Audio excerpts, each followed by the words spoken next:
Yeah, I mean, again, we'll always find something to nitpick, and finishing is a big part of what we have to do. And played really, really good, really solid. In those last 7-8 minutes of the game, just I think some of the maturity things we got to be able to finish. So what, those were individual breakdowns primarily? Or? Yeah, I mean, I think it happens when you kind of maybe relax a little bit. I mean, we missed, Raekwon missed a guy coming out of the backfield.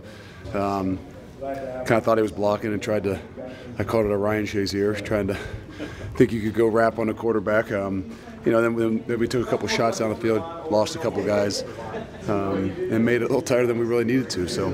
When you guys control the rush like you did against the opposition, at this point in the season, that really sets the tone, though, doesn't it? It is. I mean, that was our game plan. We knew they were going to probably come in and try to pound the football. And we did a good job at stopping that. And we just, again, it's about balance. You can be great against the rush, and you can be awful against the pass. But the reality is, you got to be good against both. And just like anything, offense has got to be able to run and throw the ball, and you got to have some balance. So we did a good job at stopping the run. We got, obviously we got to shore up a few things there at the end of the game. Do you feel like it was a matter of your defensive line was really their front? Yeah, I mean, you can look at the stats, and there's probably not going to be a whole lot of sacks. I know, maybe only one, but the reality is there's a lot of things that go unnoticed in those things, and those guys dominated up front. Look, sorry if you already answered this, but when they overturned the targeting call, what were you like on the sideline while they were reviewing that? Well, I mean, obviously we were preparing for the worst and trying to get our guys mentally prepared, because those are big turnarounds. It's kind of like us, when you drop an interception and it's like the air is just deflated out of you, and you got to try to pick them up to make sure they know that the most important play is the next play. And to get that thing overturned again, it was obviously huge for us. Joshua was saying he knows it was kind of a high hit, but he felt like he got his arms in there. When a guy's going in like that on the quarterback to try to make a play, I guess it can be hard in the moment. Like, what did he do anything there that's correctable, or was that a? We'll look at it on film. I mean, obviously, for a guy that's 6'4", 6'4.5", that is by nature going to be a lot closer to most people's heads. And we talk about just making sure we're lowering the profile and knowing that the quarterbacks are protected, just like a defensive player is protected. And, I think we learned because maybe the next series, Darren goes in there clean on a play pass. And you see what he did. He really lowered his level, hit the guy, below the pecs, and kind of how we talk about it. And I think it was just one of those things that, for us, fortunately, it got overturned. But it was a great teaching and learning moment. Luke, is this team set up for a November run where maybe it's not as pretty? That's been one of the criticisms of the team. With all this talent, they want it to be artistic.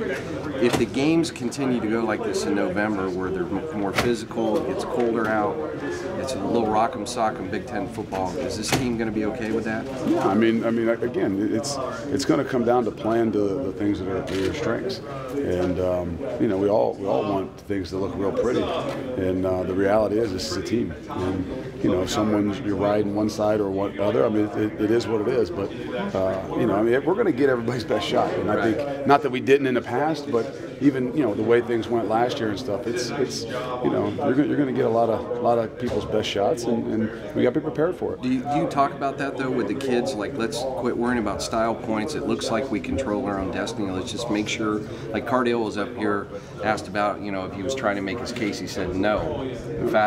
He said we're trying to win the game. The great thing that us as coaches don't have to do is we don't have to worry about the psyche of most of the team. And that's Coach Meyer's strong. So that's what he does, and he controls that to a T, and we just follow suit. So he's not going to overplay it.